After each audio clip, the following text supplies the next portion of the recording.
आज सोलन में Himachal Pradesh corporate sector सेवानिवृत्त कर्मचारी के प्रदेश अध्यक्ष ठाकुर देवीलाल ने कहा कि पूर्व की बीजेपी सरकार ने उन्हें बेवकूफ़ बनाकर रखा। कर्मचारी बार बार अपनी मांगों को लेकर उनके पास गए, लेकिन उनकी मांगों को अनदेखा किया गया। उन्होंने बताया कि लंबे समय से पेंशन की मांग कर रहे हैं। बीती सरकार में उनकी ये मांग पूरी नहीं हो पाई, लेकिन कर्मचारियों को इस सरकार से काफ़ी उम्मीदें हैं।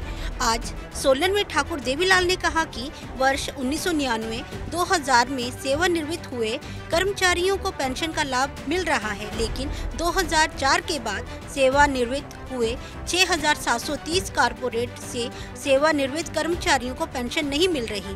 उनके पदाधिकारी वर्तमान मुख्यमंत्री सुखविंदर सिंह सुक्खू से भी मिले हैं, लेकिन उन्हें 1.5 महीने बाद मिलने के लिए कहा गया। उन्होंने कहा कि कर्मचारियों को जल्द ही बातचीत के लिए बुलाया जाना चाहिए। हम सिर्फ अपनी मेहनत का पैसा मांग रहे हैं, इसके लिए हम हर प्रकार से सरकार का सहयोग करने के लिए भी तैयार हैं। आप जो अभी मेरे से पूछ रहे थे कि मान लो सरकार यदि पेंशन हमारे को नहीं करती है तो उसका आगे का निर्णय क्या होगा, उसमें आपको बता देना चाहता हूँ कि फर्स्ट में हम माननीय मुख्यमंत्री से मिलेंगे, वो क्या कहते हैं, उसके बाद हम स्टेट की जो मीटिंग है अलग अलग जिलों की, उन जिलों की बैठक लूँगा मैं, और उसके बाद जो उनकी राय होगी उसके अनुसार हम अगला काम करेंगे। जो निर्णय लेने का सबको पूछ कर लिया जाएगा।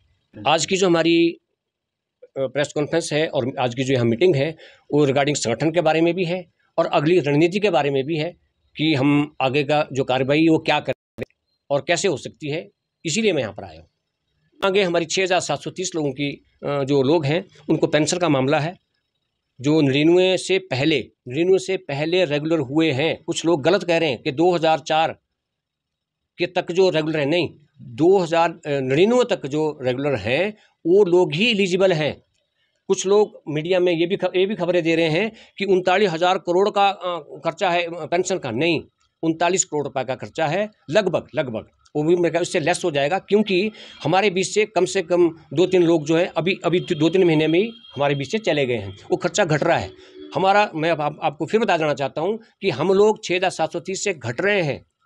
हमारी संख्या बढ़ रही है क्योंकि हमारे काफ़ी लोग उठकर हमारे बीच से चले गए हैं और यूपीएस की संख्या बढ़ रही है।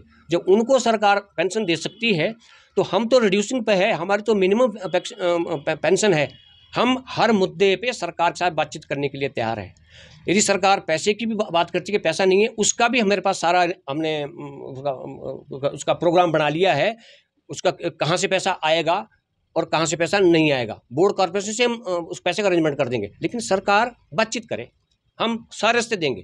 लेकिन हम फिर बताते हैं कि आईएएस ऑफिसर जो है कभी वोट नहीं देते, वोट हम देते हैं। हमने सोल में डिसीजन लिया था कि भाजपा को जो हराया जाए और कांग्रेस को जो वोट दिया जाए। हमने उसके आधार पर जो है सभी लोगों ने वोट दिए और 0.9% लोग हमारे लोग ज़्यादा हैं। मैं आपको एक और बात बता देना चाहता हूँ। ओपीएस ने डर के मारे भी वोट नहीं दी। उन्होंने कहा कि मोदी ही वोट उसको पेंशन दे सकते हैं, लेकिन हमारे लोगों ने बिल्कुल 100%, 0.9% में हमारे ही लोग हैं जिन्होंने सरकार को उखाड़ के फेंका है। Bureau report AMI news Himachal.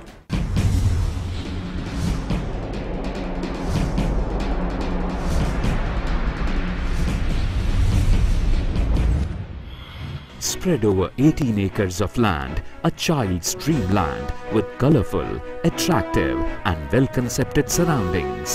Montessori Cambridge School Pathankot is a co-educational senior secondary school with day boarding and hostel facility. CBSE affiliated school has classes from pre-nursery to class 12 with all 3 streams. Montessori wing is designed with rich learning material and scope for creative activities. Content of curriculum is carefully examined and delivered. Less able pupils in particular are motivated. All-round personality of a child is developed through smart classes, well-equipped labs and library.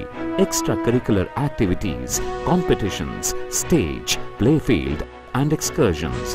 Activities at NCS are fun with purpose. Admission open from pre-nursery to class 11. A school that understands children.